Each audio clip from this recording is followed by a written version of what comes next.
귀한 은혜 찬양 감사합니다. 오늘 들으신 찬양 함께 기억하시면서 우리 옆에 계신 분들하고 이렇게 인사하고 시작했으면 좋겠습니다. 주님의 평안이 임하는 시간 되길 바랍니다. 한번 인사하시죠. 주님의 평안이 임하는 시간 되길 바랍니다. 저는 계속해서 교회론에 대해서 여러분들과 함께 말씀을 나누고 있습니다. 지난주에는 고린도전서를 보면서 고린도 교회 몸으로 비유를 했습니다. 교회는 그리스도의 몸이다. 그럼 머리는 누구시라고요? 예수 그리스도. 그래서 교회의 머리 되신 예수 그리스도의 지배와 그분의 명령에 의해서 움직이는 교회가 되어야 된다라고 말씀을 드렸습니다. 사람이나 힘이나 세상 권세에 의해서 교회가 움직이는 것이 아니라 오직 머리 대신 예수 그리스도의 명령과 그분의 지배하에만 교회가 움직여져야 된다라고 말씀을 드렸고, 그 몸이 하나이긴 한데 그 안에 많은 지체가 있기 때문에 문제가 있다고 했습니까? 없다고 했습니까? 없었으면 좋겠는데 너무나 많은 문제가 발생하지만 각 지체가 너무나 많기 때문에 소란할 수 있지만 우리는 서로 사랑하면서 사랑의 은사를 받아서 서로 사랑하는 한 몸, 한 공동체를 이루어가자라고 제가 지난주에 말씀을 드렸고 기억이 나실 겁니다. 오늘은 데살로니가 교회를 여러분들과 보려고 합니다. 데살로니가 교회를 여러분들과 함께 수차례 전에도 나눈 적이 있었지만 오늘 데살로니가 교회의 형성, 또 그 교회의 특징, 또 사도 바울이 데살로니가 교회를 칭찬하는 그런 모습을 보면서 오늘 우리 교회의 모습과 함께 비교해보고 또 저와 여러분이 교회로서의 사명 감당하길 원하는 이 데살로니가 교회를 한번 잘 보길 원하는데요. 이 데살로니가 교회가 어떻게 형성되었는지를 먼저 보여드리도록 하겠습니다. 지도를 한번 보여주시죠. PPT.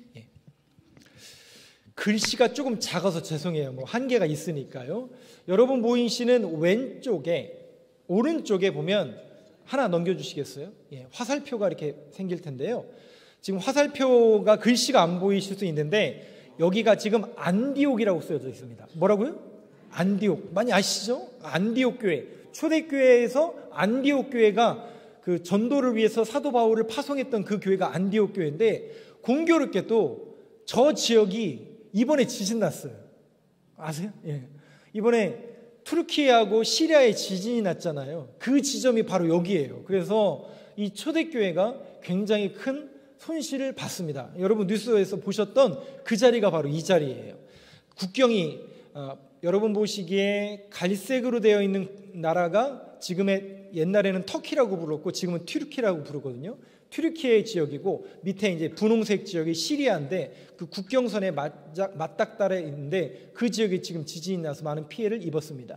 그 안디옥 교회에서 사도 바울과 바나바를 파송해서 1차 전도여행을 갔다 오고 저 빨간색으로 여정을 표시한 것은 2차 전도여행입니다. 2차 전도여행은 사도 바울이 바나바가 아니라 실라를 데리고 같이 전도여행을 여러분 보시는 곳에서 왼쪽으로 서쪽을 향해서 나아가는 겁니다. 위쪽에 보면 루시디아나 갈라디아 지역을 쭉 거쳐서 그러니까 투르키의 끝에 서쪽에 있는 드로아, 지금의 트로이라는 동네에 머물렀다가 바다에 배를 타고 노란색 지역으로 넘어갑니다. 저 노란색 지역이 지금의 마케도니아, 그리고 남쪽은 그리스가 되겠습니다. 지형으로 나누면 동양이라고 해야 되나요? 아시아에서 유럽으로 넘어간 겁니다. 저 배를 타고 갈색 지역에서 노란색 지역으로 넘어간 것은 아시아에서 유럽으로 지금 복음이 전파되어 가는 여정을 여러분들이 지금 보고 계신 겁니다. 그 길 가운데 사도 바울이 배를 타고 넘어가서 네아폴리, 빌립보, 아피폴리, 지금 여러분들이 함께 보시는 데살로니가 교회를 보실 텐데 넘겨주시죠. 바로 이 자리입니다.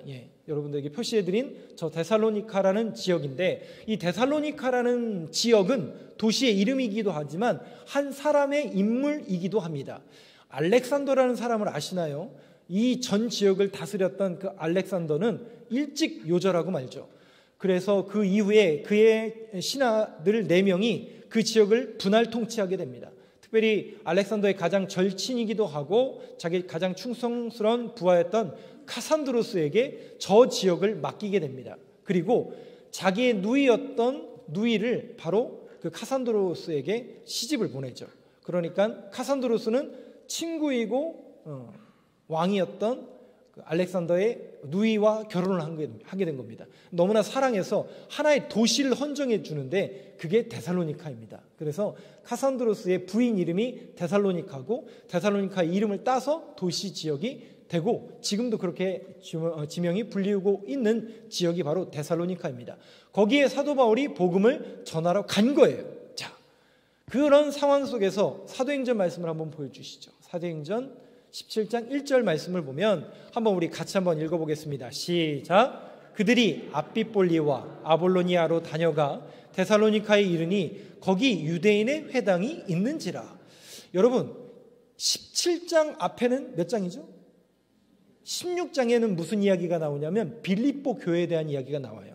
그 빌립보 교회는 여러분들이 많이 들어보셨겠지만 사도 바울이 유럽으로 넘어온 후에 가장 먼저 세운 교회가 빌립보 교회일 텐데 그 빌립보 교회를 세울 때 아주 유명한 장면이 뭐냐면 사도 바울은 어떤 도시에 복음을 전하러 가면 그냥 가는 게 아니에요.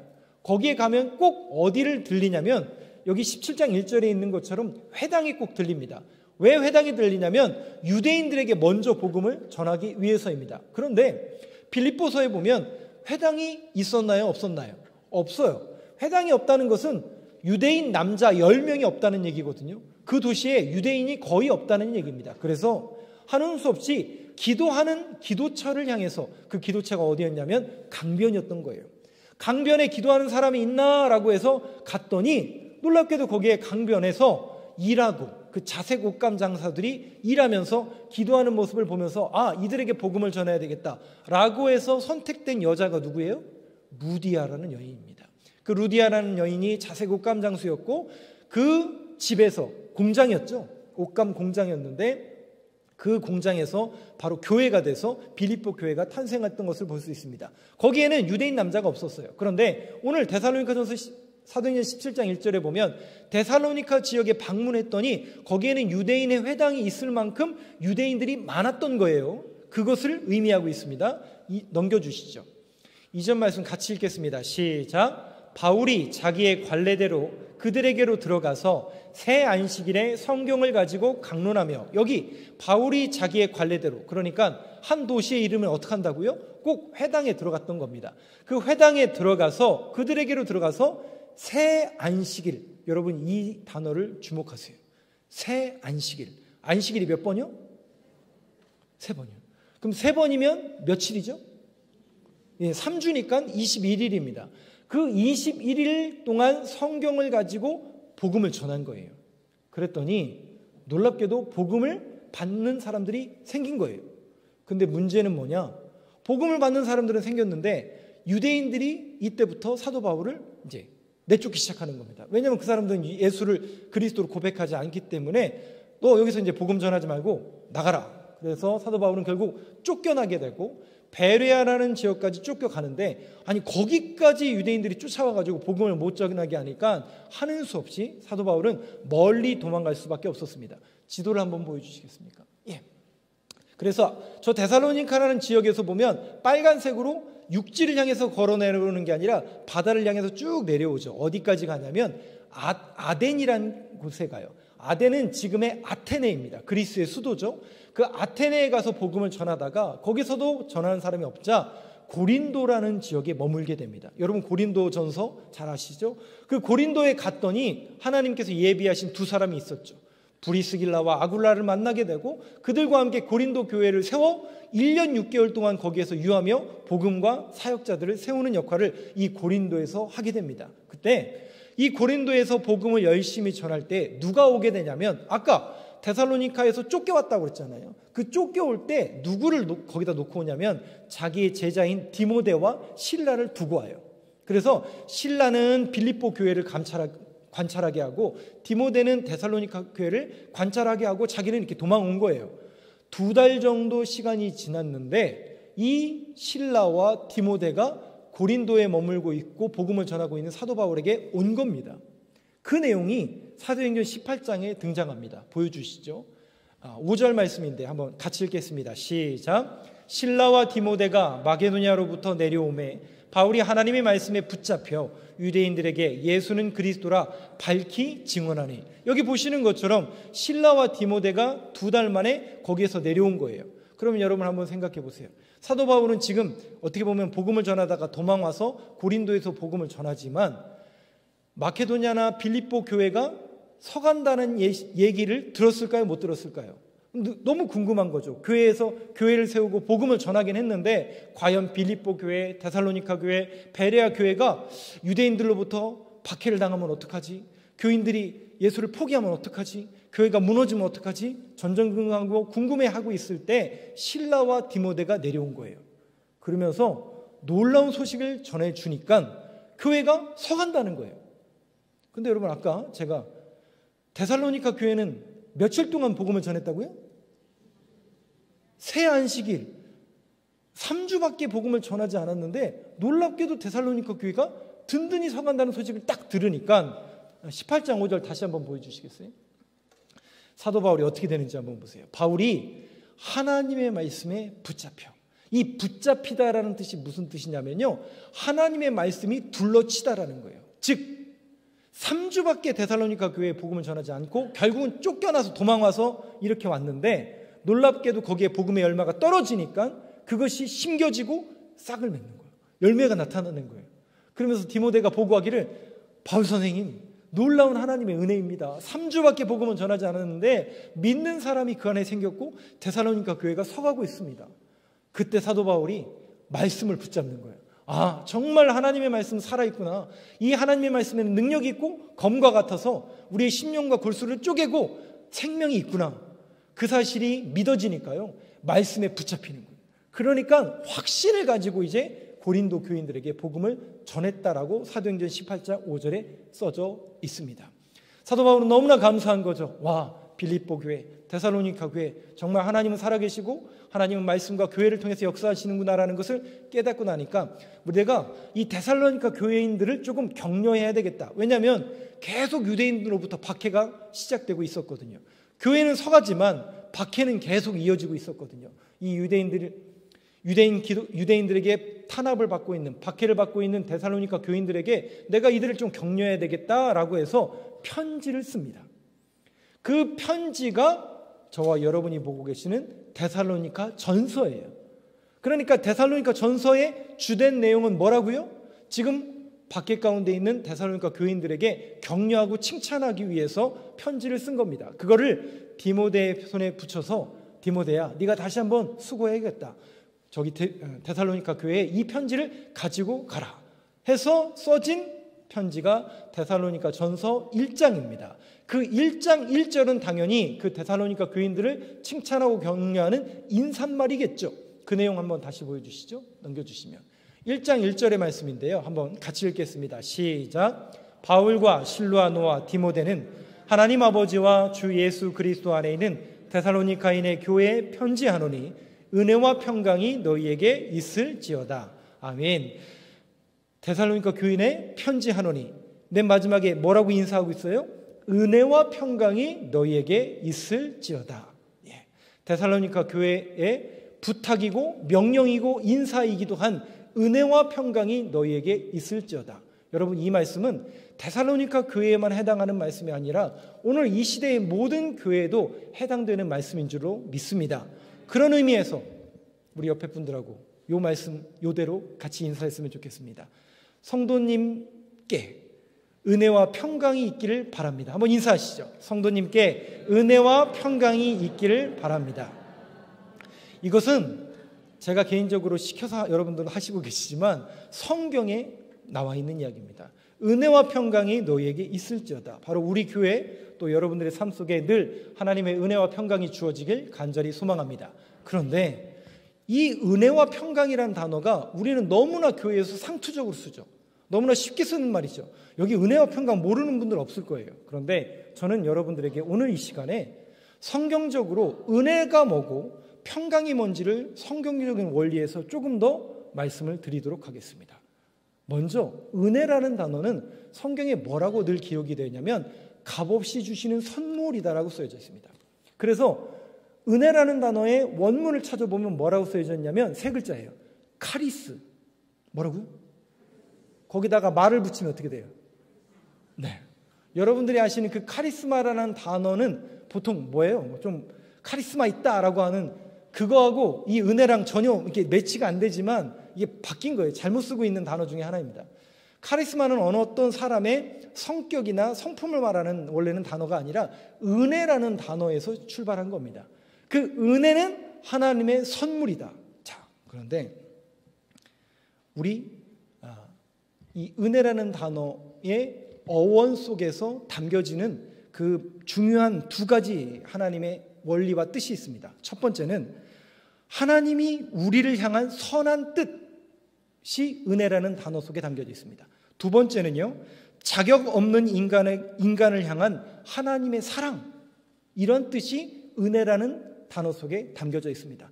여러분, 우리가 은혜를 받을 받을 행동을 했나요? 뭐 제가 목사로서 합당한 그런 모습으로 잘 살았기 때문에 제가 목사가 된 걸까요? 궁극적으로 이 모든 하나님의 큰 그림에서 보면 은혜라고밖에 설명할 수 없습니다. 전적으로 하나님께서 선물로 주신 것이고 하나님께서 우리에게 주신 그 선물이 바로 은혜라는 단어 속에 녹여져 있습니다. 그러면 평강이라는 단어는요? 우리는 평안이라는 단어는 그냥 편안한 상태, 아무런 문제도 없고 아프지도 않고 그것을 평안하다, 평강하다라고 이야기하지만 이거는 믿지 않는 사람들도 똑같이 하는 이야기거든요. 그러면 우리 믿는 사람들은 이 평안을 어떤 의미에서 이해하고 해석해야 되는가? 요한복음 말씀을 한번 보여주시죠. 요한복음 14장 27절에 주님이 평강이라는 단어를 이야기하고 있는데요. 그 말씀을 한번 같이 읽겠습니다. 시작. 평안을 너희에게 끼치노니 곧 나의 평안을 너희에게 주노라. 내가 너희에게 주는 것은 세상이 주는 것과 같지 아니하리라. 너희는 마음에 근심하지도 말고 두려워하지도 말라. 말씀을 띄워놔 주세요. 이 말씀을 여러분 한번 잘 관찰해 보세요. 성경적인 원리에서 평안이 무엇인가? 이 말씀은 예수님이 하신 말씀이에요.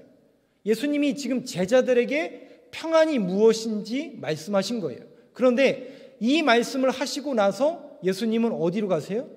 십자가를 짊어지러 갔어요. 즉 죽으러 가시는 거예요. 그러면 죽으러 가시기 직전에 평안에 대해서 이야기하시는데 뭐라고 얘기하시냐면 평안을 너희에게 주노라.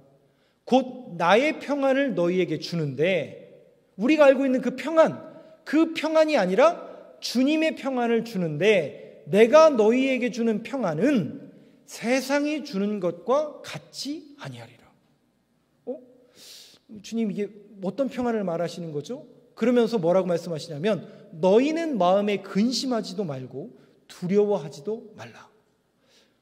왜 이런 말씀을 하셨을까요? 근데 주님이 주시는 평안은 우리가 알고 있는 통례적으로 알고 있는 그 평안이 아니래요.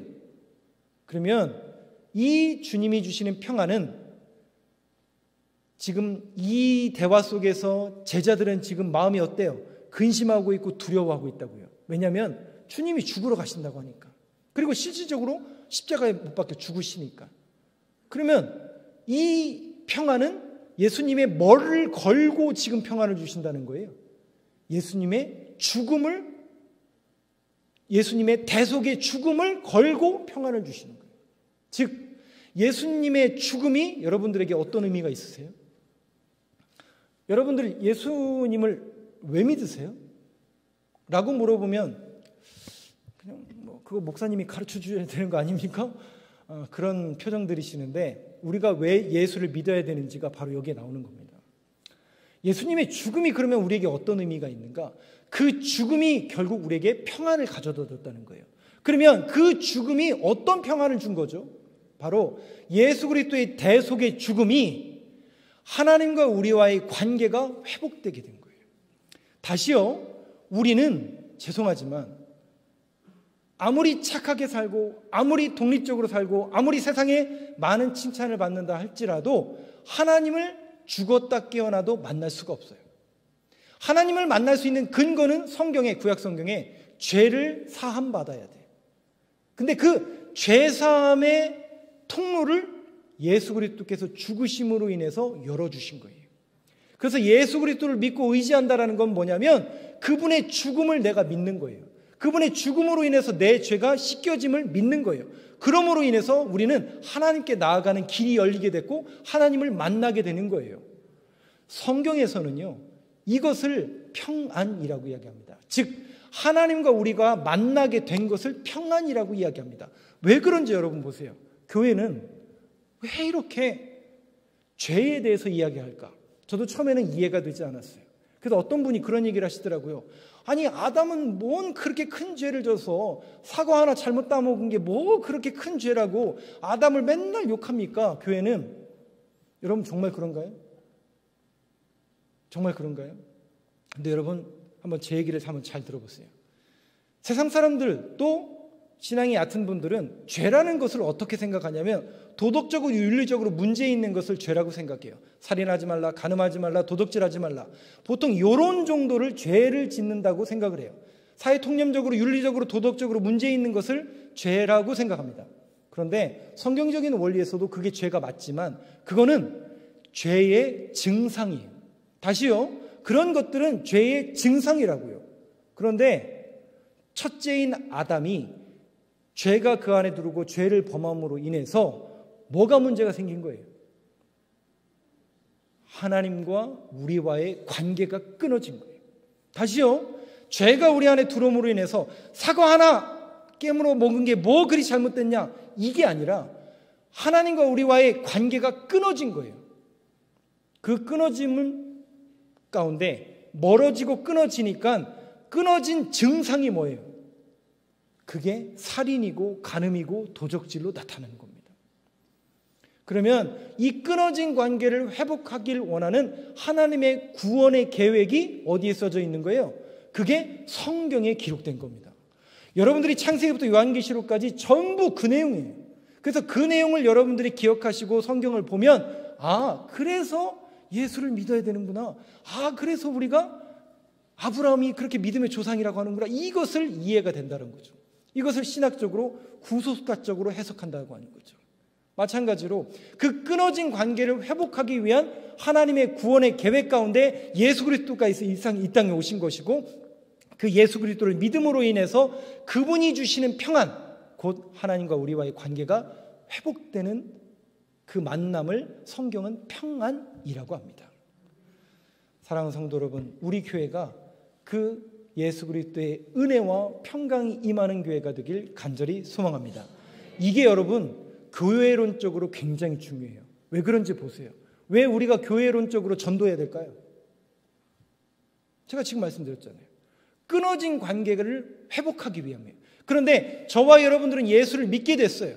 예수를 찬양하고 예배하는 자리에 나왔어요. 우리는 그 은혜를 이미 받은 거라고요. 그 은혜와 평강이 우리에게 들어왔다고요. 그 은혜와 평강을 입은 사람은 그것을 흘려보내게 되어 있어요. 그 흘려보낸다는 게 뭡니까? 당신이 죄인입니다. 당신이 예수를 믿어야 됩니다. 당신이 교회를 다녀야 됩니다. 바로 이것을 우리는 전도라고 합니다. 여러분, 그 교회론적으로 우리 교회가 그것이 회복되는 교회가 되길 항상 지향하고 또 교회론적으로 주님과의 만남이 날마다 이어지는 우리 교회가 되길 간절히 소망합니다. 마지막으로 제가 세 부분을 여러분들과 보려고 해요. 그렇다면 은혜와 평강이 너에게 있을지어다 라는 칭송을 받았던 데살로니가는 어떻게 사도 바울의 인식 속에서 기억이 되냐면 넘겨주시겠어요?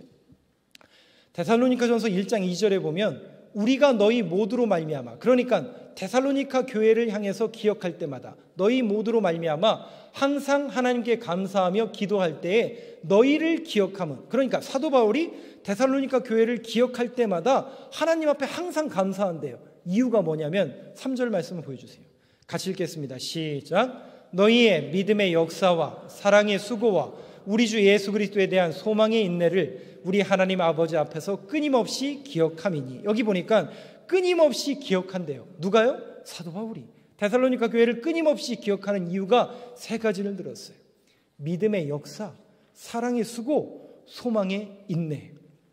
여러분, 우리 교회가 믿음의 역사, 사랑의 수고, 소망의 인내가 이어지는 우리 교회가 되길 간절히 소망하는데, 그러면 이게 무슨 내용인지는 알아야 되잖아요. 그죠? 그럼 믿음의 역사는 뭘까?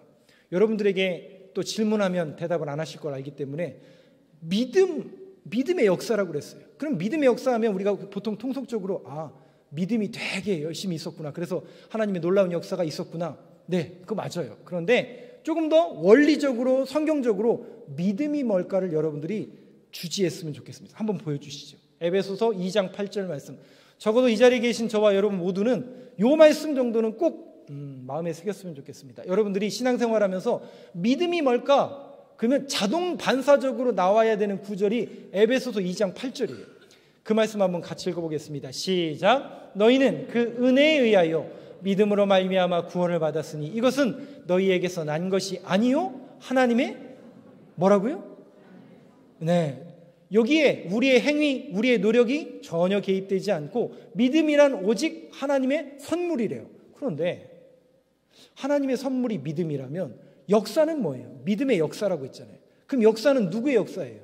우리의 역사예요? 하나님의 역사예요? 네?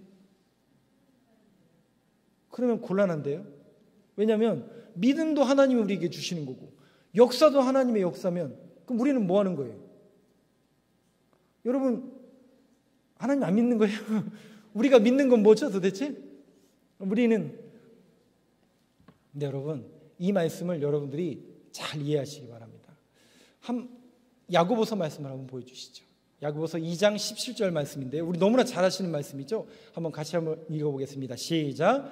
이와 같이 행함이 없는 믿음은 그 자체가 죽은 것이라. 이게 도대체 무슨 말씀이죠? 분명히 믿음도 하나님의 선물이고 역사도 하나님의 역사라면 우리는 아무것도 안 해도 되는 거 아니에요? 우리 이렇게 열심히 신앙생활할 이유가 있나요, 여러분? 저는 항상 제자훈련하고 성경 공부하면 이 질문을 항상 듣는데요. 목사님 조금 전에 믿음도 하나님의 선물이고 역사도 하나님의 역사라고 얘기하면 그러면 우리는 그냥 열심히 신앙생활할 이유 별로 없는데요? 그렇게 여겨질 수 있지만 여러분 이 말씀을 잘 들어보시기 바랍니다. 야고보서 2장 17절에 보면 이와 같이 행함이 없는 믿음은 그 자체가 죽은 거래요.